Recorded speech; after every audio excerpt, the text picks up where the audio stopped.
where did Jamal go?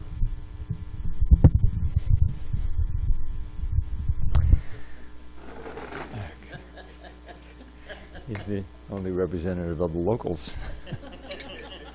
Residents.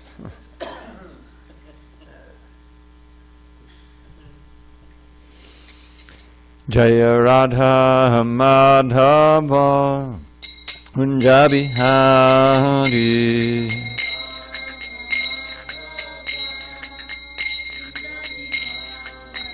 Jaya Radha Madhava Kunja Bihari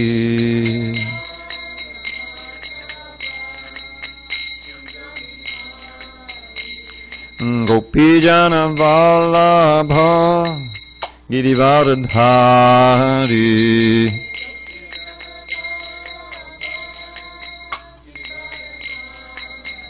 Jaya Gopijana Vallabha Girivardhari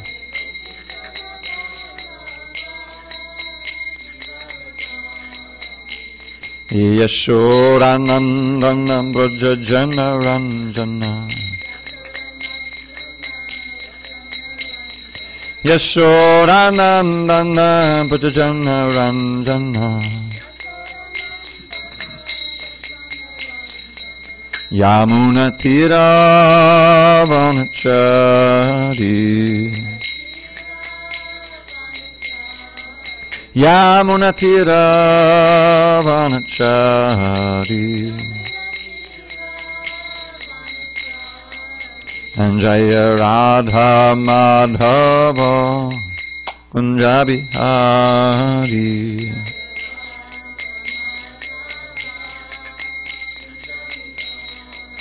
and Jaya Radha Madhava Kunja Bihari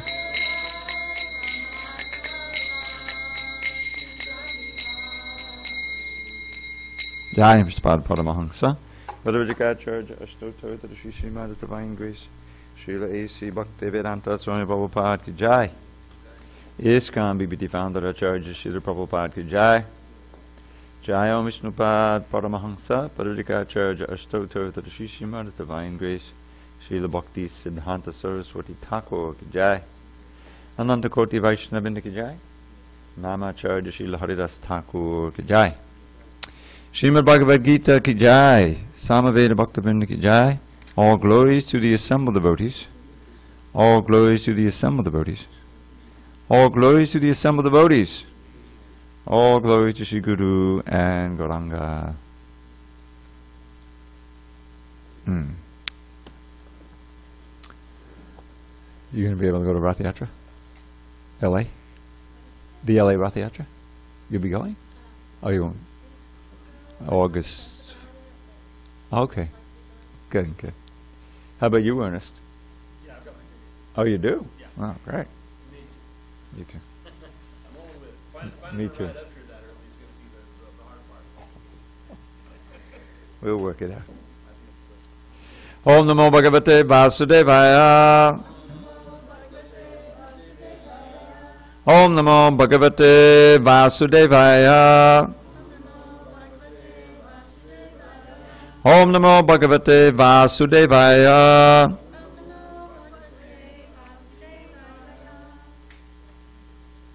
On this 25th day of July 2018 in SanDiego, we're reading from Srimad Bhagavad Gita as it is, translation and commentary by His Divine Grace A.C. Bhaktivedanta Swami Prabhupada, page 625. We're reading from the 16th chapter entitled The Divine and Demoniac Natures, text number 8.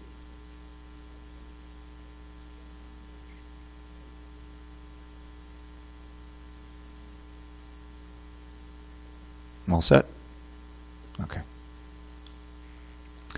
Asatyam apratishtam te jagadahu hanishwaram aparaspadasambhutam kimanyat kama haitukam. Asatyam apratishtam te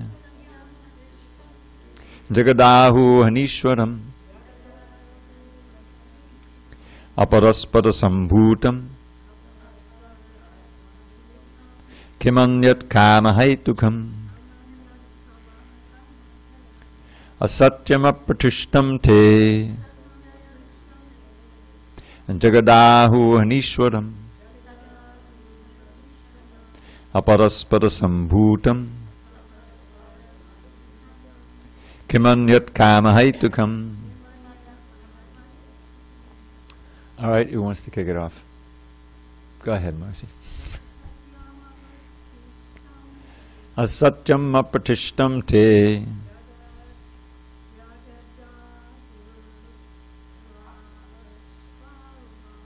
jagadahu anishwaram aparaspada sambhutam kimanyat kama haitukam.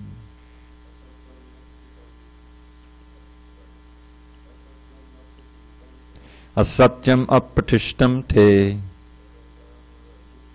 jagadahu anishwaram aparaspada sambhutam kimanyat kama haitukam. How about this side? Jesse or Lavender? Asatyam apratishtam te jagadahu anishwaram aparaspada sambhutam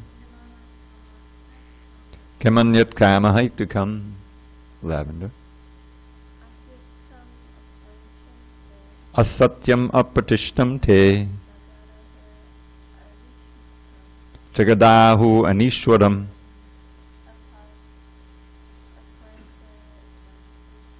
aparaspada sambhutam kimanyat kama haitukam. Ernest, the time has come.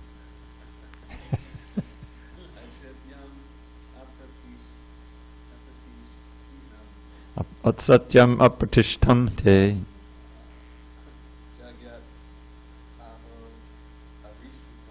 jagadahu anishwaram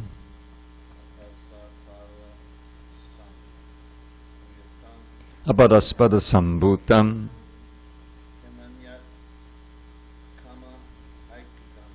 kimanyat kama haitukam. I have to ask this. You know, I took, when I was learning how to read, back in like, what, first grade? That was in like 1955, something like that. And we had a system where it was phonetic, where you sounded out each syllable.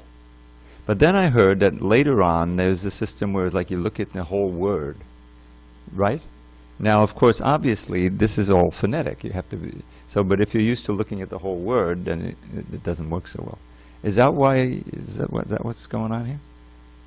What do you think? Do you look at the whole word? I mean, but it's Sanskrit. It's ni, shwa, ram. You know, every syllable counts. Jamal has something. Go ahead, Jamal, and then Ernest.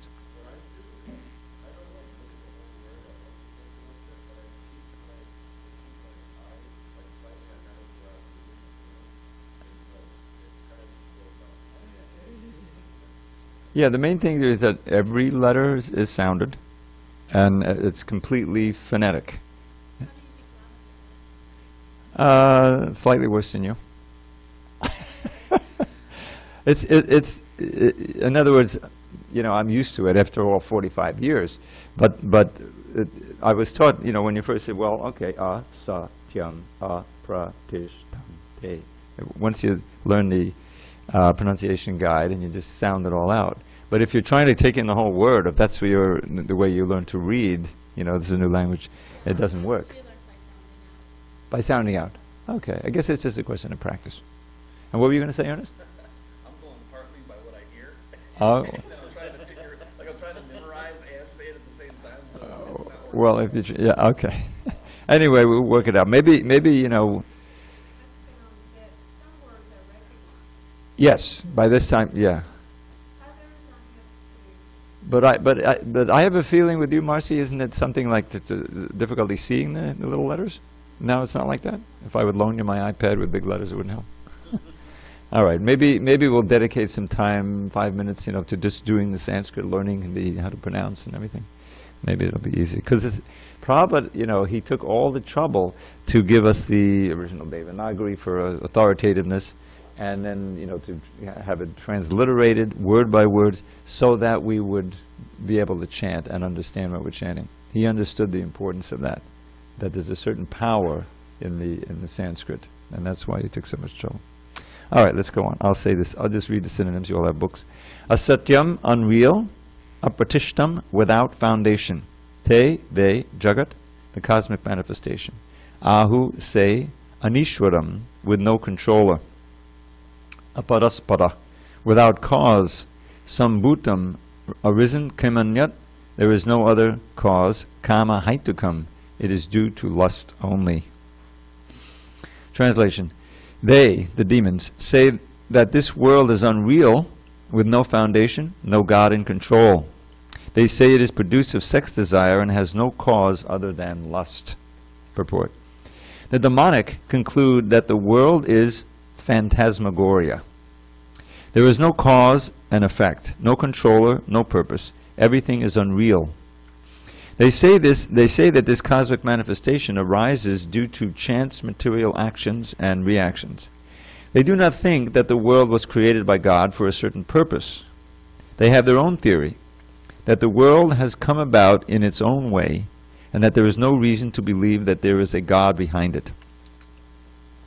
For them, there is no difference between spirit and matter, and they do not accept the Supreme Spirit. Everything is matter only. And the whole cosmos is supposed to be a mass of ignorance.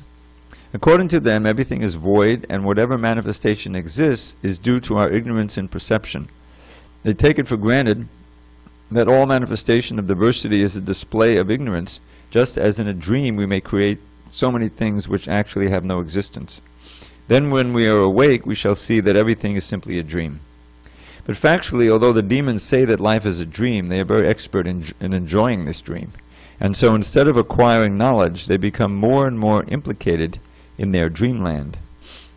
They conclude that as a child is simply the result of sexual intercourse between man and woman, this world is born without any soul. For them it is only a combination of matter that has produced the living entities, and there is no question of the existence of the soul. As many living creatures come out from perspiration and from a dead body without any cause, so the whole living world has come out of the material combinations of the cosmic manifestation. Therefore, material nature is the cause of this manifestation, and there is no other cause. They do not believe in the words of Krishna in the Bhagavad Gita.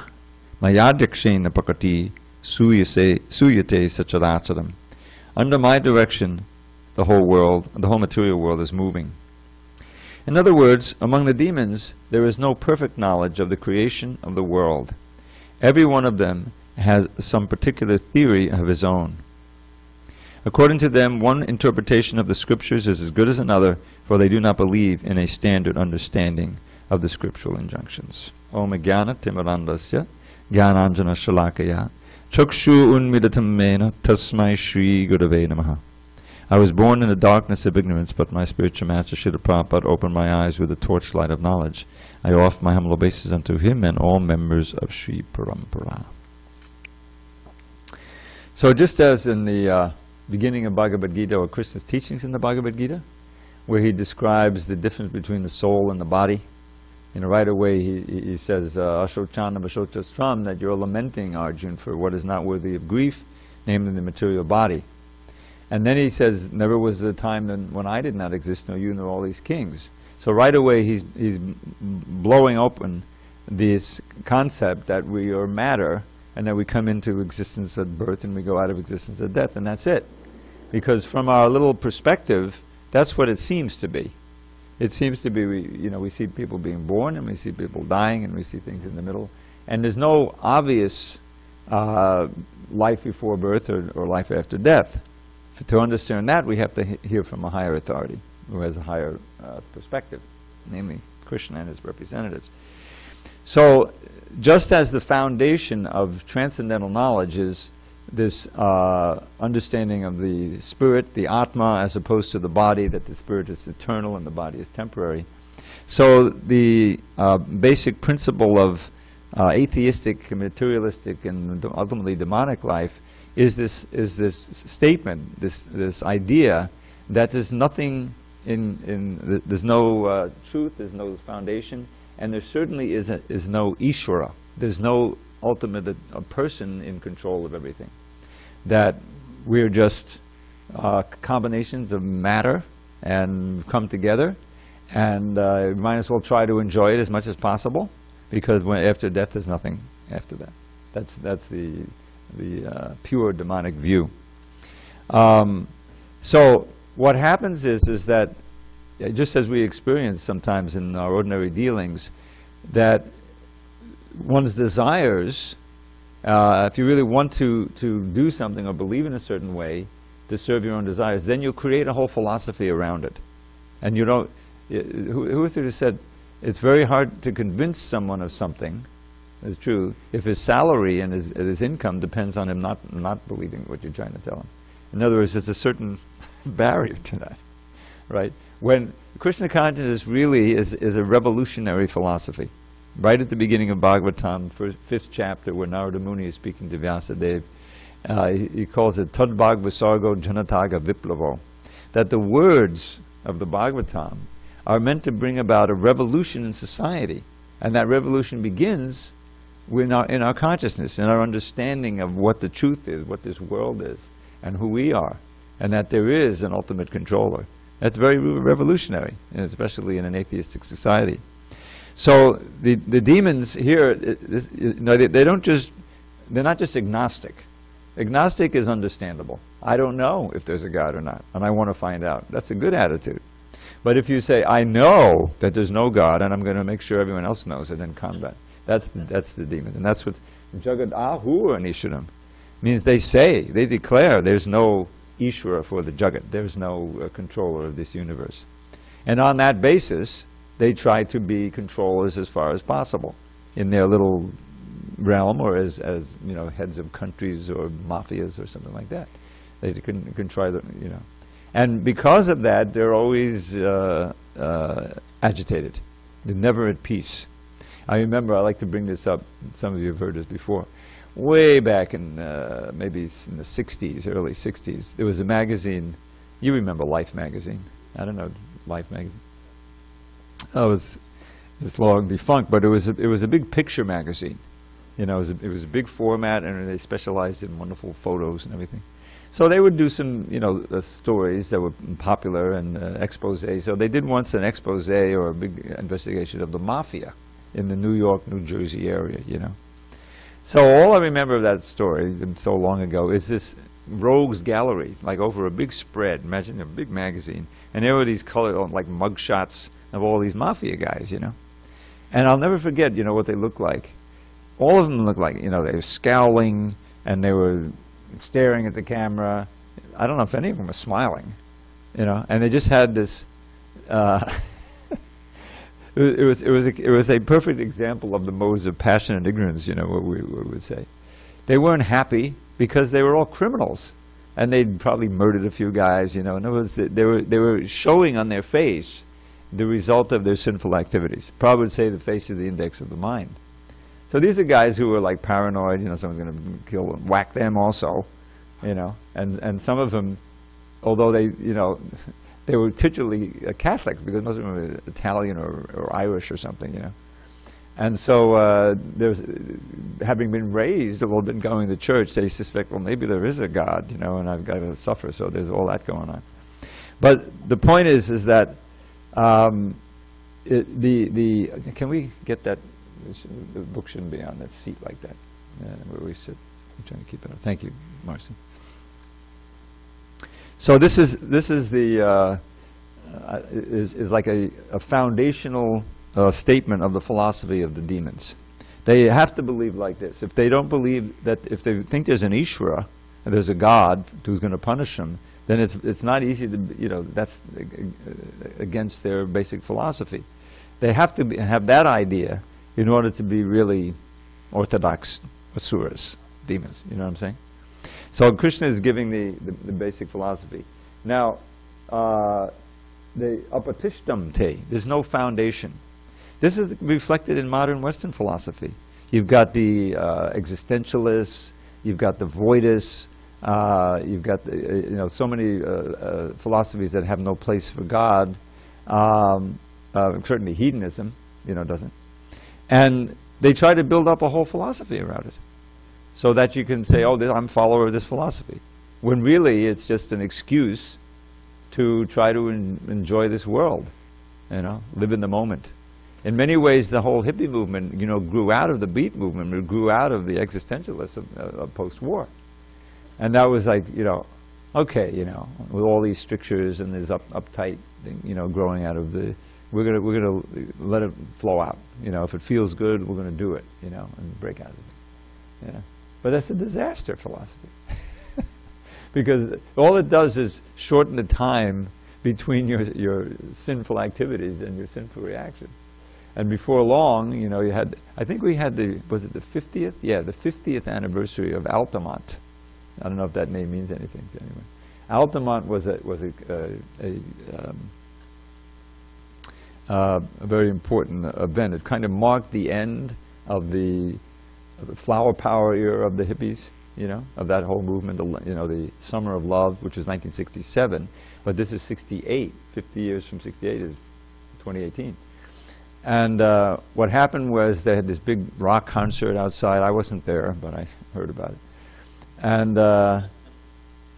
what had happened, I mean, this is just a history, is that the drug of choice had changed. Instead of everyone just smoking pot and dropping acid, they got into methamphetamine and all these different things. And so people were in an angry state. You had some bikers there, and there were some actual murders that took place at the concert.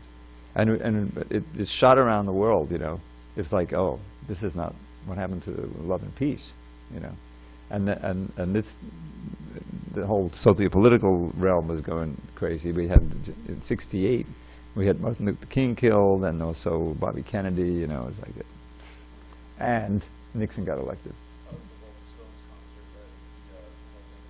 Oh, maybe you remember. You're a student of that, yeah. I just remember, but the whole mood in the country changed, and that's what happens when you're not really founded on the spiritual reality and truth, which doesn't change. Then, no matter you think, oh, now we've discovered the solution to problems, just like communism when it came in and it said 1917 in Russia. A lot of people, they said, oh, this is it. Now we're going to have a socialist, what is it, the workers' paradise, the whole thing, But always, whether it's a, big world-shaking event like that, or your own little, think you have have it together solution now, I got my job, everything, it always fails. There really is no steady platform in this world. Why is it compared to an ocean or to a forest fire? Because those objects are always, there's no peace in there. If you're in a forest fire, it's danger at every moment. And the ocean, there's no steady thing. You can be capsized. It's an illusion to think that there's happiness on the ocean. These cruise ships, it's just, oh yeah, we'll get outside the 12-mile limit and anything goes, right? Isn't that part of it? And then sometimes a storm comes up or whatever, or whatever. So, asatyam apatishnam te. This is the demon's mantra. Now, Prabhupada gives the corresponding statement in the Bhagavad Gita, where Krishna says, "Maya jakshena prakati suyate satadasam." One of many statements in the Bhagavad Gita where Krishna says, "By my oversight, superintendence, this whole material energy is working." It may look like it's happening by nature alone, right? But behind that is this overarching intelligence and superintendence of Krishna. And that's why the most logical, reasonable philosophy and effort is to get in touch with that source of everything and to reestablish our relationship. That's the real source of peace and the real source of happiness. Yeah.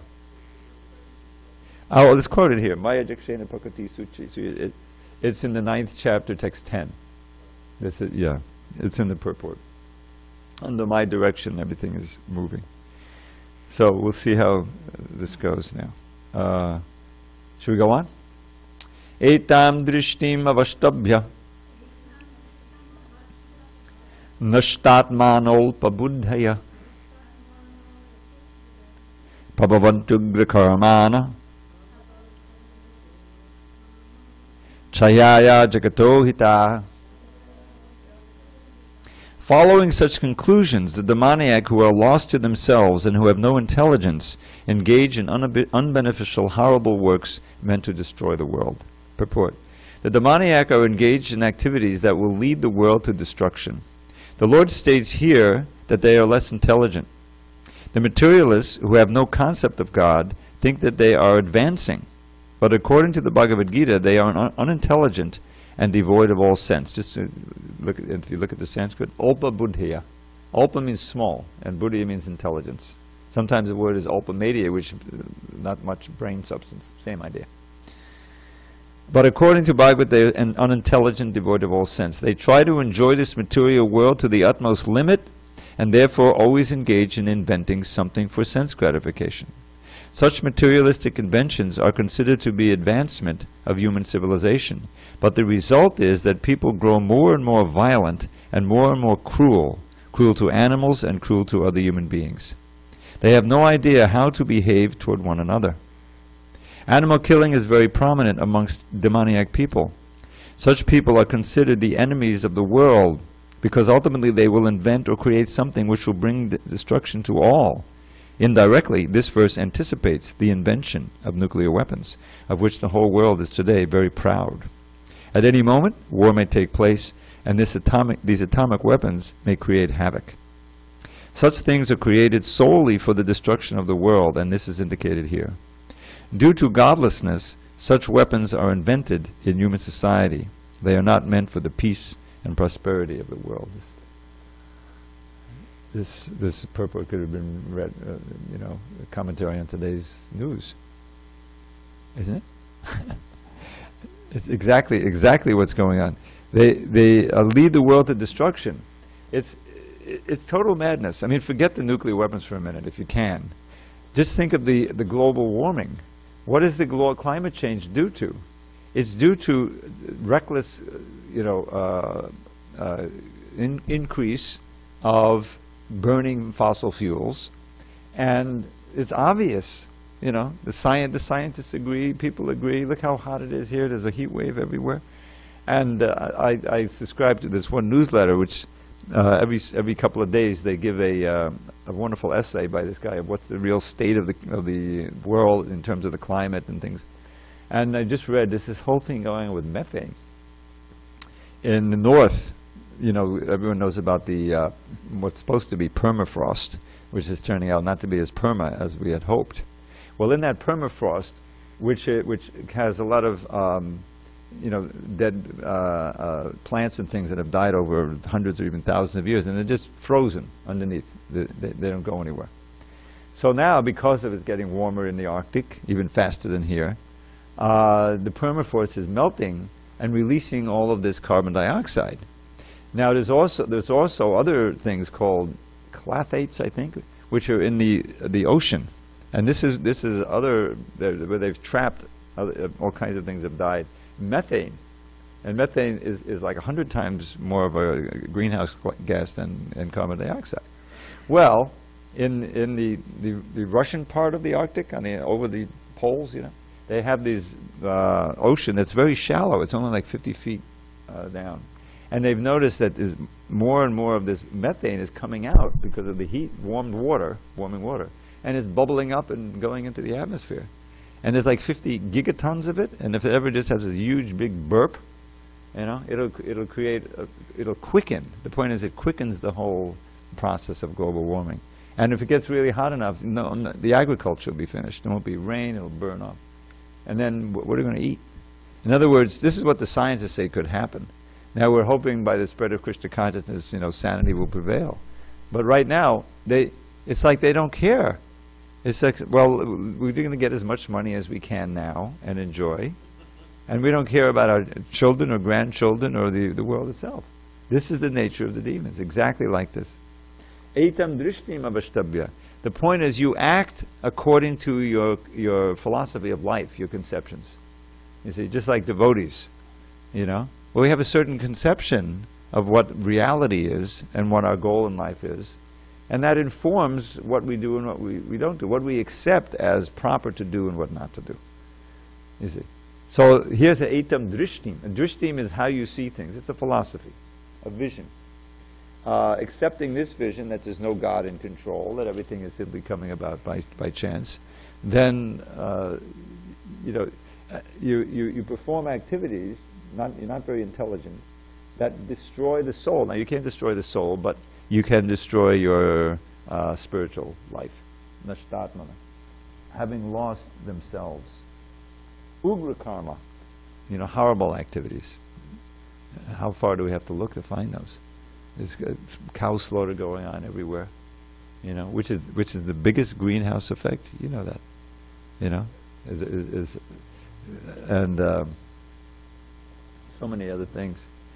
Chaya jagato ahita means for the destruction of the world. So this we live in this world. Indirectly, this verse anticipates the invention of nuclear weapons. Well, now nuclear weapons are everywhere. Everyone wants them. You know, the United States is trying to modernize and increase the nuclear weapons. It's just insanity. I mean, even the ordinary people who have no inkling of Krishna consciousness look at this gas and say, this is crazy. The whole world will turn into a cinder, and this is what you know, the result of your activity. So how to bring sanity to this world? This is Krishna consciousness.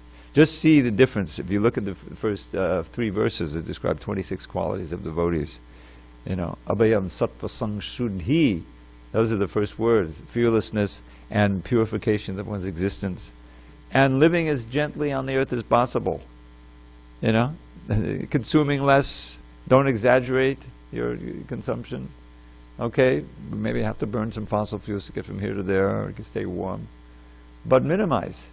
Don't be extravagant in your needs, you know. The whole idea is to live as lightly as possible in this world with as few attachments as possible, not to increase more and more. You know, I've got 10 billion. Hey, that's nothing. I got 20 billion. You know, and what to do with it? Oh God, it's madness. So this society, Krishna conscious society, is meant to make us sane and to try to you know, save the world. That was Prabhupada's idea. And it truly is the only way. Because it has to start with the basic of the consciousness. Who you are and what your goal in life is. And how a whole different realm of enjoyment, which has nothing to do with consuming things. It has to do with your state of consciousness and vibrating transcendental sounds, which doesn't, there's no downside. You know, you can chant Hare Krishna as much as you want. Enjoy as much as you want, and there's no downside. How do you find that on the material side? There's always a downside. You know, how much can you eat? How much can you consume? There's a limit. No limit to Krishna consciousness. All right, one more, at least. Okay, kamam ashritya dushpuram dambamana madandita mohad grihit vasad grahan pavatante ashuchi vataha. Ashuchi, you know what that means? Unclean. Taking shelter of insatiable lust and absorbed in the conceit of pride and false prestige, the demoniac, thus illusioned, are always sworn to unclean work, attracted by the impermanent. Purport: the demoniac mentality is described here. The demons have no satiation for their lust. They will go on increasing and increasing their insatiable desires for material enjoyment. Although they are always full of anxieties on account of accepting non-permanent things, they still continue to engage in such activities out of illusion. They have no knowledge and cannot tell that they are heading in the wrong way. Accepting non-permanent things, such demoniac people create their own God, create their own hymns, and chant accordingly. The result is that they become more and more attracted to two things: sex enjoyment and accumulation of material wealth. The word ashuchi vrata, unclean vows, is very significant in this connection. Such demoniac people are only attracted by wine, women, gambling, and meat eating. Those are their ashuchi, unclean habits, induced by pride and false prestige. They create some principles of religion which are not approved by the Vedic injunctions. Although such demoniac people are most abominable in the world, by artificial means the world creates a false honor for them. Although they are gliding toward hell, they consider themselves very much advanced. So this morning, we were reading about Sattvam Vishuddham Vasudeva Shabditam.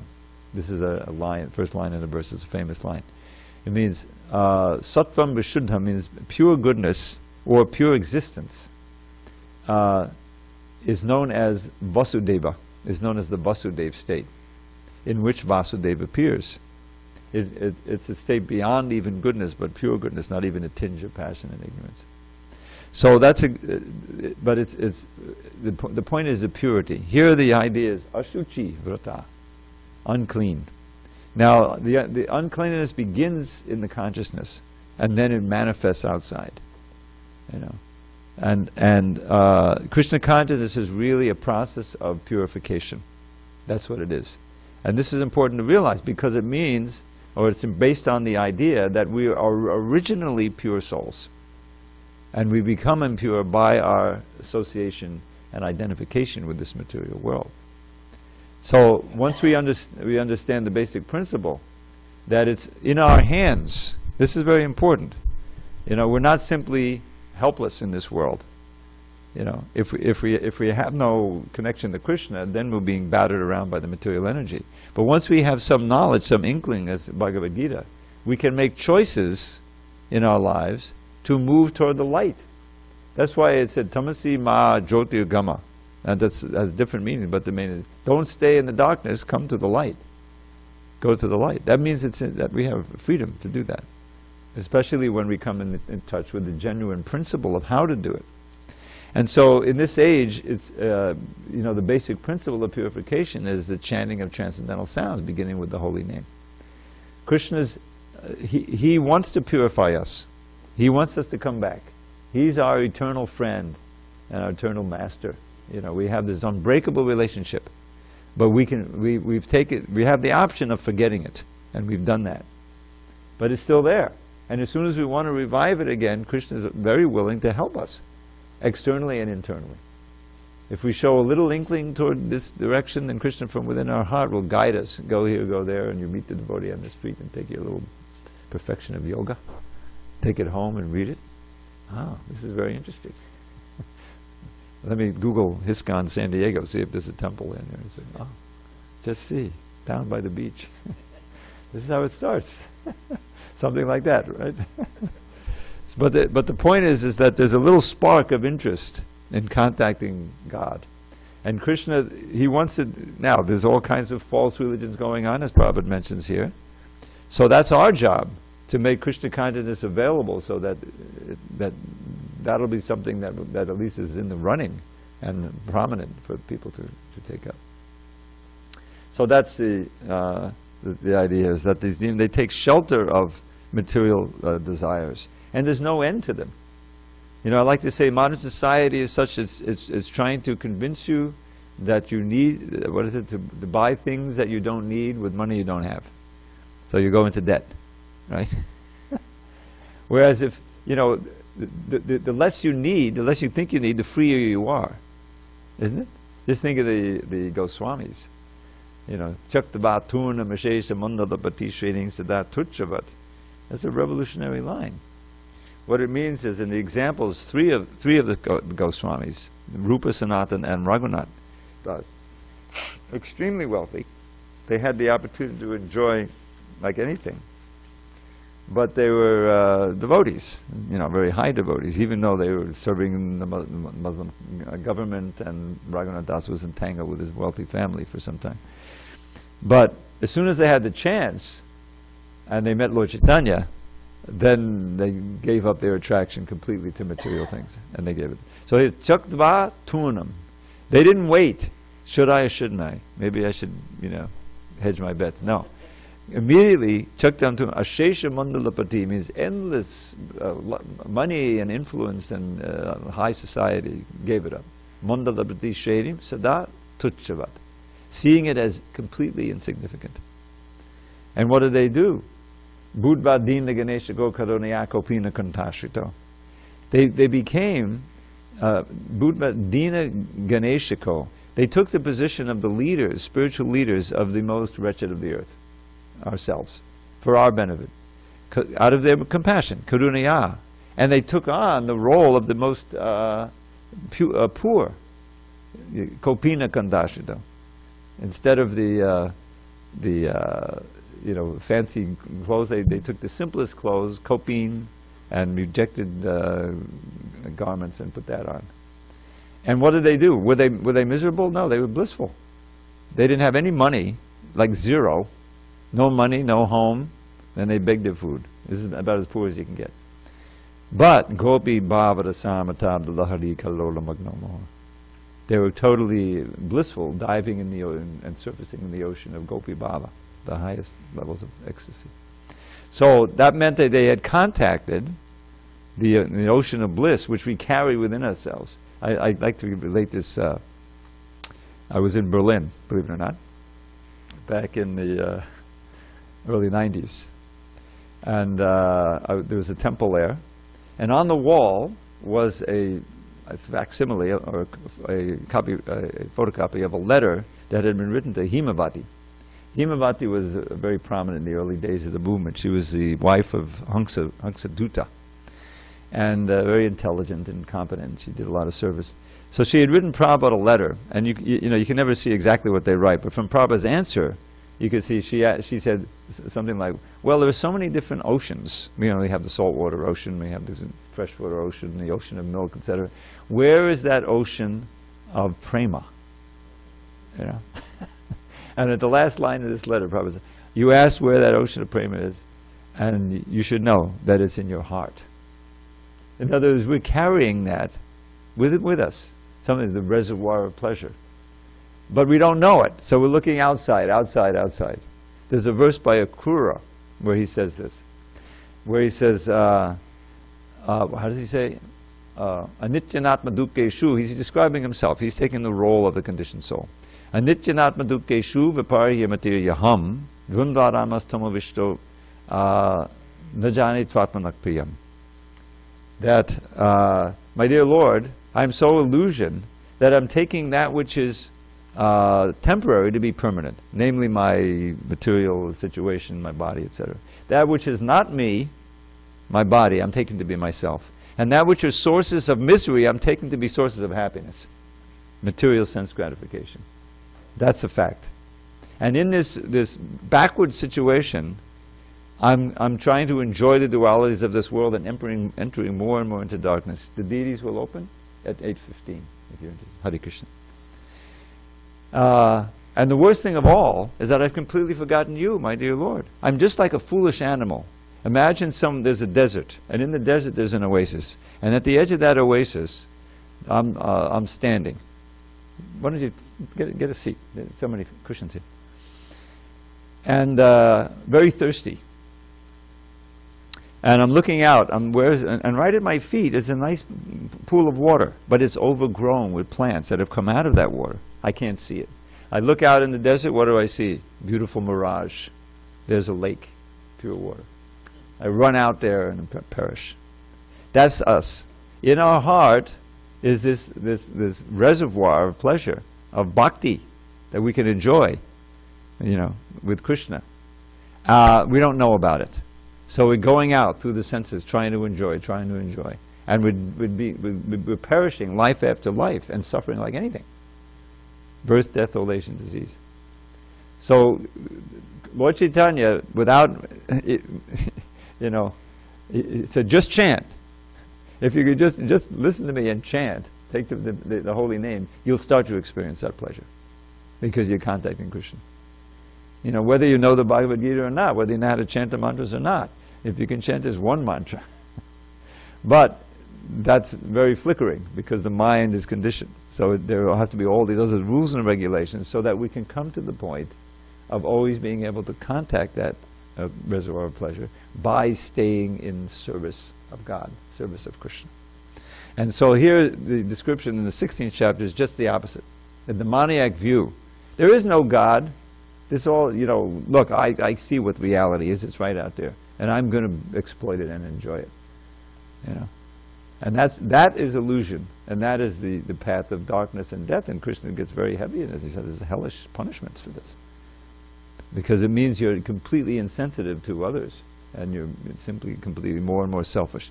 The more self-centered and you know, narcissistic you get and selfish, the more you'll ultimately suffer in this life and the next. And the more you're humble, you know, just the opposite.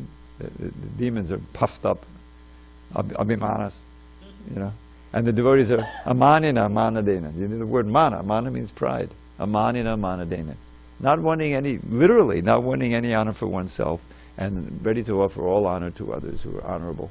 You know, being as meek and humble as a blade of grass, and tolerant as a tree. And in that mood, you can chant like anything. You have to. You know, you have to, at every moment, you have to call out to Krishna to say, and that's real wealth, to cultivate that. Okay, we're going to read a little bit from Nectar Devotion. Are we on Nectar Devotion? I think we are. I'm sorry? Krishna book. Okay.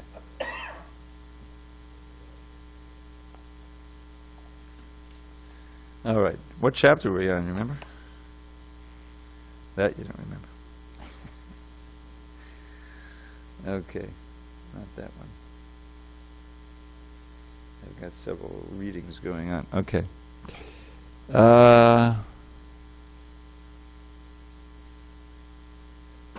Sudama blessed. We must have finished that one by now.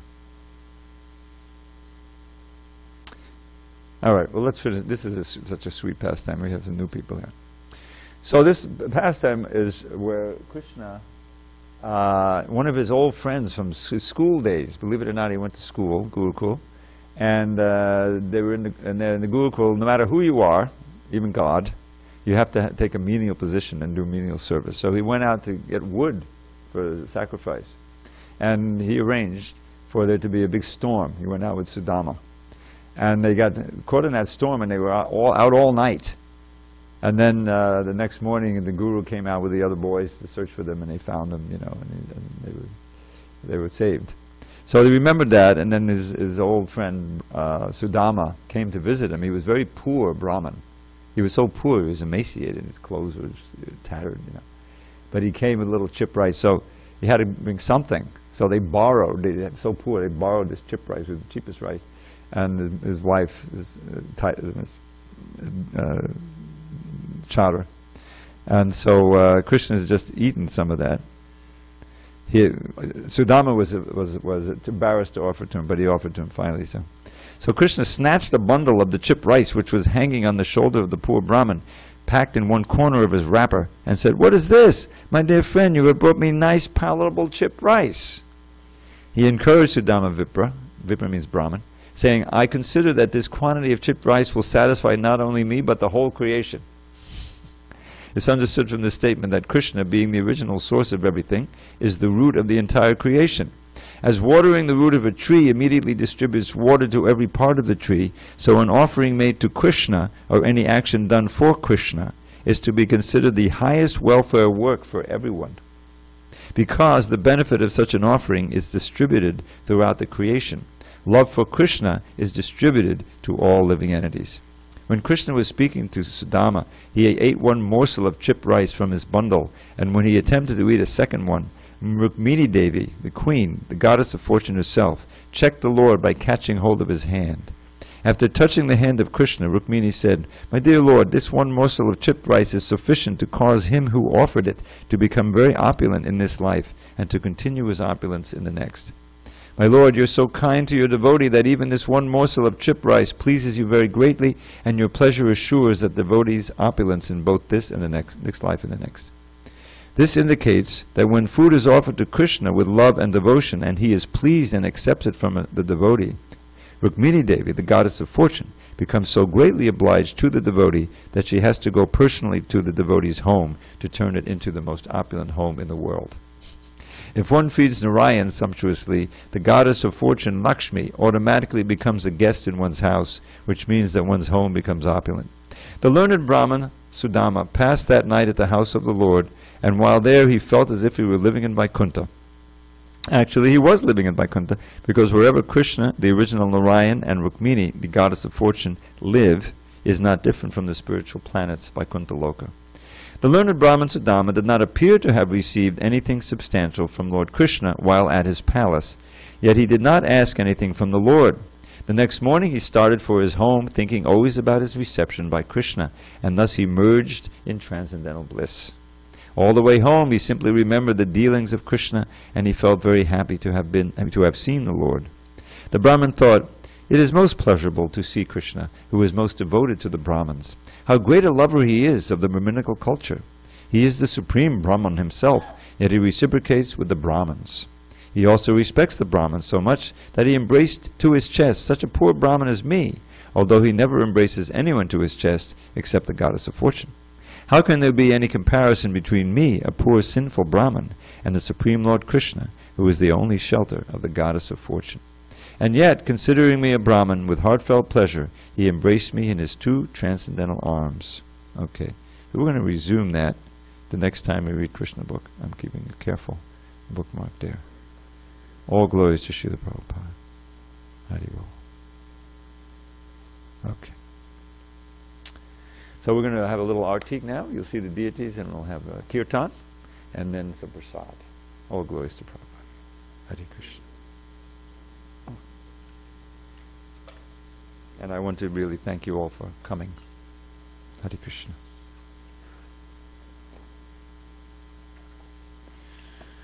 Okay.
With you? Yeah.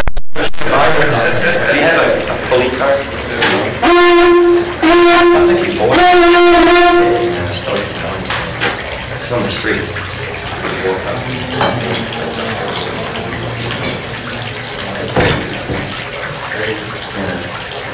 Okay.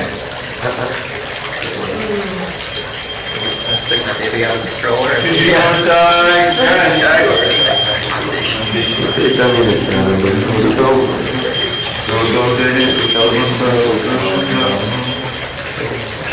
Shri Radha Hari. Hey Krishna.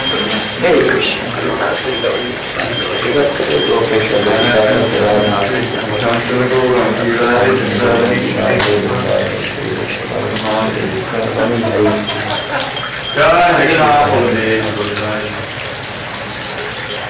I got other days to go today.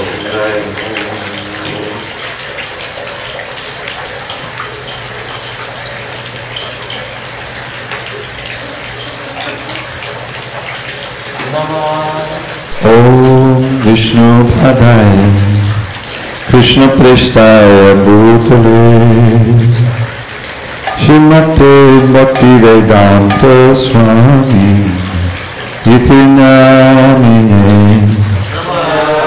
Om Vishnu Padaya Krishna Prestaya Bhutale Shrimate Bhakti Vedanta Swami Namaste Saraswate Devi Gauravani Pracharine Nirvishesha Shunyavadi Prasachari Satarine Namaste Saraswate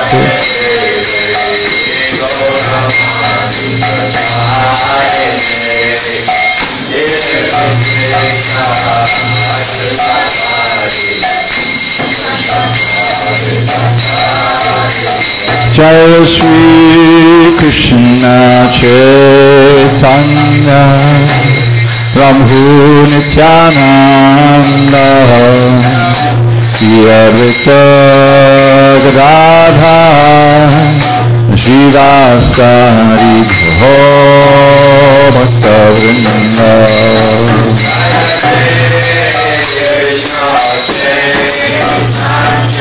That's the lady side.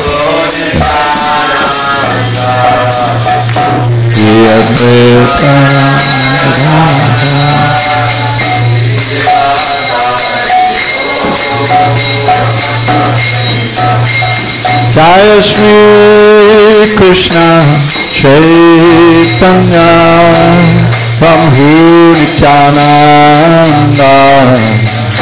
Shri Advaita Gadadhara Shri Rasari Bhakta Vrinda.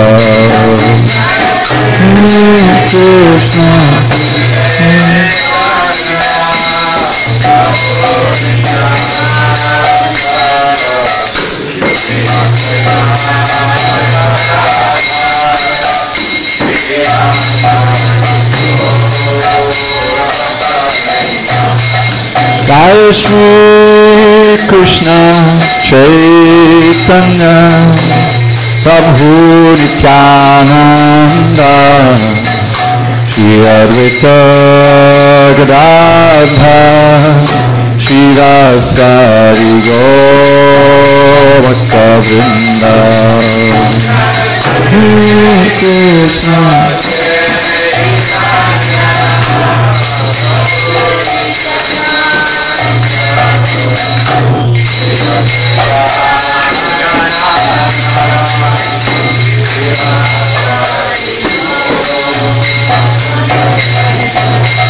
Hare Krishna, Hare Krishna, Krishna Krishna, Hare Hare, Hare Rama, Hare Rama, Rama Rama, Hare Hare.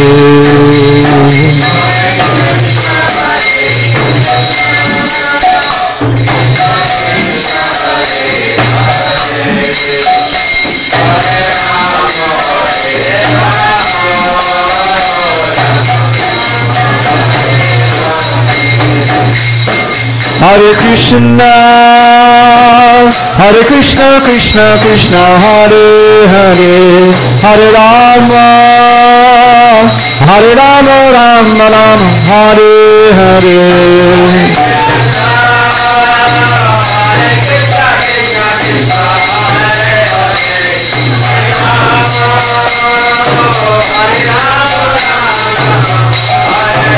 Hare Krishna, Hare Krishna, Krishna Krishna, Hare Hare, Hare Rama, Hare Rama, Rama Rama, Hare Hare.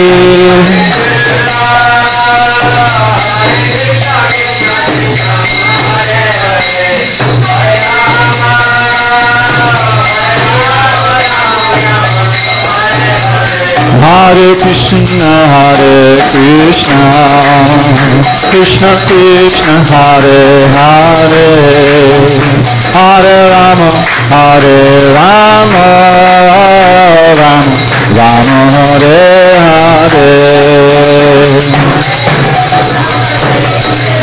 Hari Bol.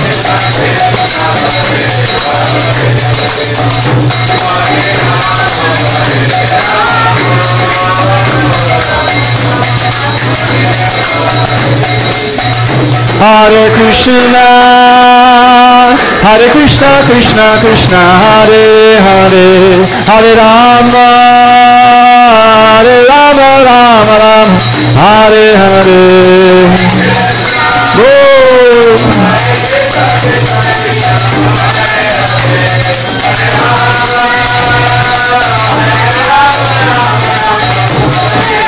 Hare Krishna, Hare Krishna, Krishna Krishna, Hare Hare, Hare Rama, Hare Rama, Rama Rama, Hare Hare.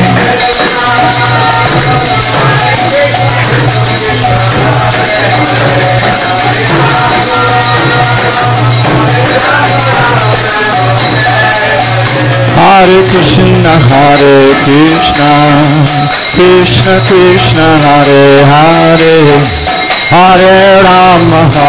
Rama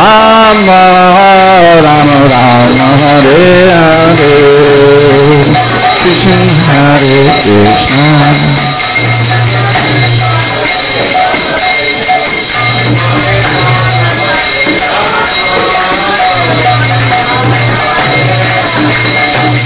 Hare Krishna, Hare Krishna, Krishna Krishna, Hare Hare, Hare Rama, Hare Rama, Rama Rama, Hare Hare.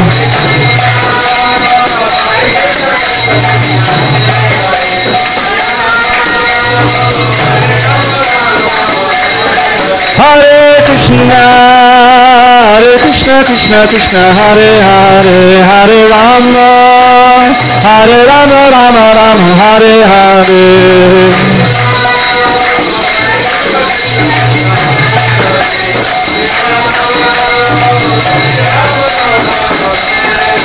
Hare Krishna, Hare Krishna, Krishna Krishna, Hare Hare, Hare Rama, Hare Rama, Rama Rama, Hare Hare.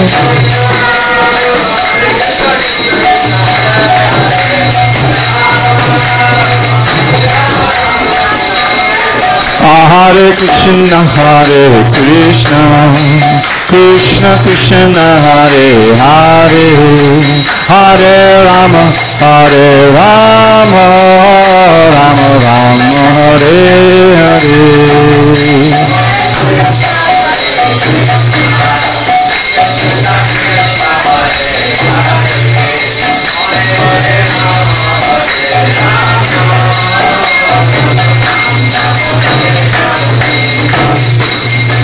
Hare Krishna, Krishna Krishna, Hare Hare, Hare Ram, Ram Ram, Hare Hare.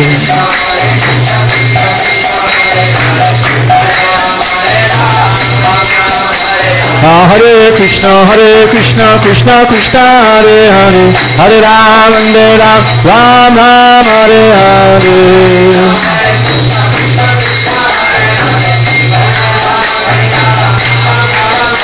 Hare Krishna, Krishna Krishna, Hare Hare, Hare Ram, Ram Ram, Hare Hare. Hare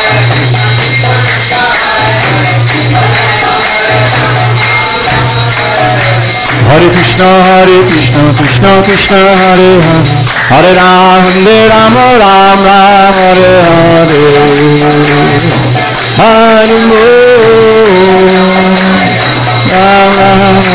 Hare Krishna, Krishna Krishna, Hare Hare, Hare Ram, Ram Ram, Hare Hare.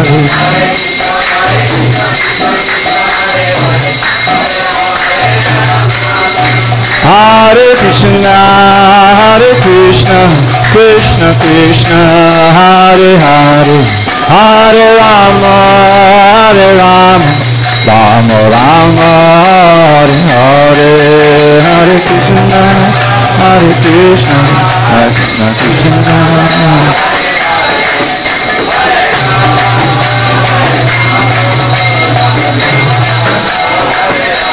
Jaya Radha, Giri Hare Radha, Giri Hare Radhe.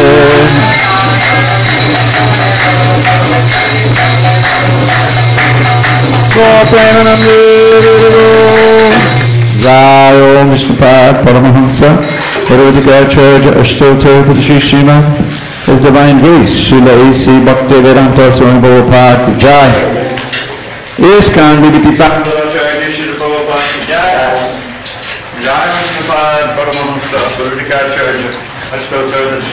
Divine Grace, Srila Bhaktivedanta Swami Ananta Koti Vaishnava ki jai, Namacharya Srila Haridas Thakur ki jai. Thanks to God, Sri Krishna Chaitanya Prabhu Nityananda, Sri Advaita Gadadhar, Sri Vasari Gaur Bhaktivinoda ki jai. Sri Sri Radha Krishna Gopinath, Sham Rakun Giri Govardhan ki jai. Vrindavan ki jai, Navadip Mayapur ki jai. Jagannath Puri Dham ki jai. Jagannath Swami ki jai. Ganga Mahi ki jai, Yamuna Mahi ki jai, Tulsi Devi ki jai, Bhakti Devi ki jai, Sri Harinam Sankirtan ki jai, and Stand Book Distribution ki jai, Srila Prabhupada ki jai, Samaveta Bhaktivinoda ki jai. All glory to the Son of the devotees. All glory to the Son of the devotees. All glory to the Son of the devotees. All glory to Sri Guru and Christ. Words? Yes. Namaste Narasimhaya. Namaste Narasimhaya. Namaste Narasimhaya. Namaste Narasimhaya.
Shringa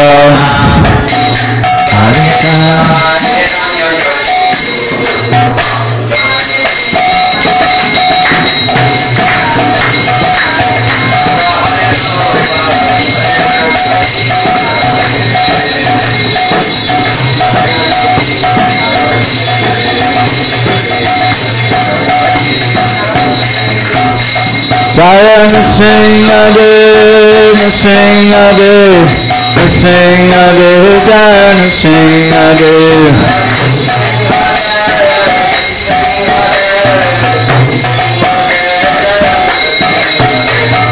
Shringa Bhagavan ki jai, Kala Maharaj ki jai, Gopinande Hare Bol.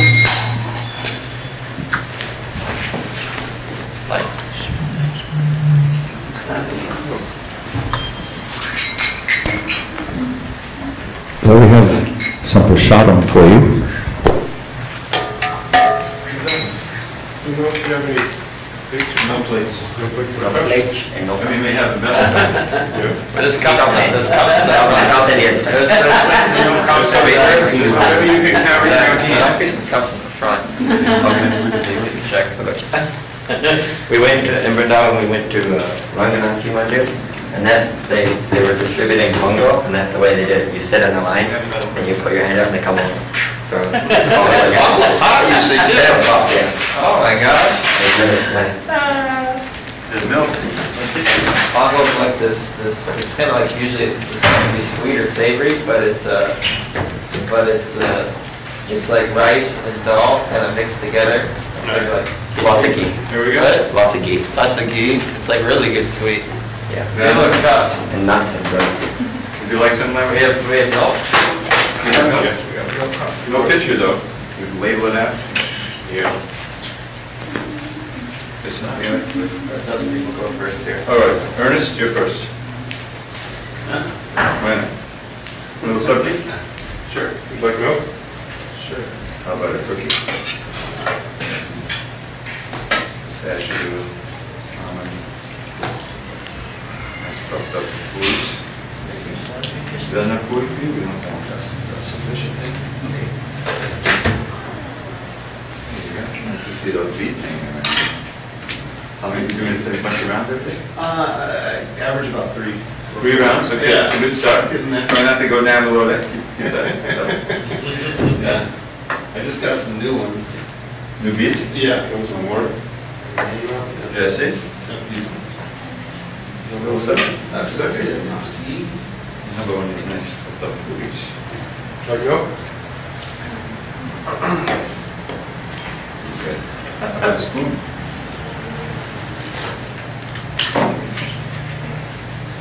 That would be something. Like milk? How about some soju? Wow. Really haven't done it. Yeah. It's not luck. Oops. 1 or 2. How about 1 cookie? And 1 spoon?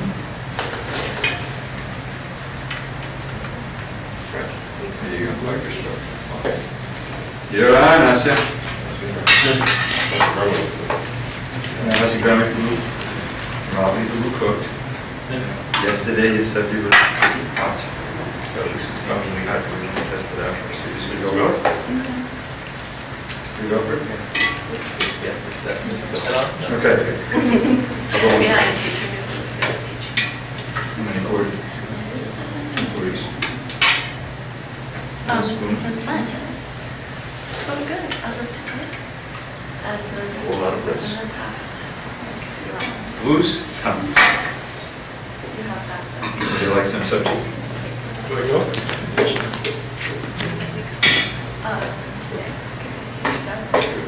Sure, you said. Oh, sure. Good. Then it's kind of hot and cloudy, right? That's good. One a day. What? Hours a day. Okay. Good. Give me a spoon. You guys go to OB? No. I did. Boy, I was at home. These are old time.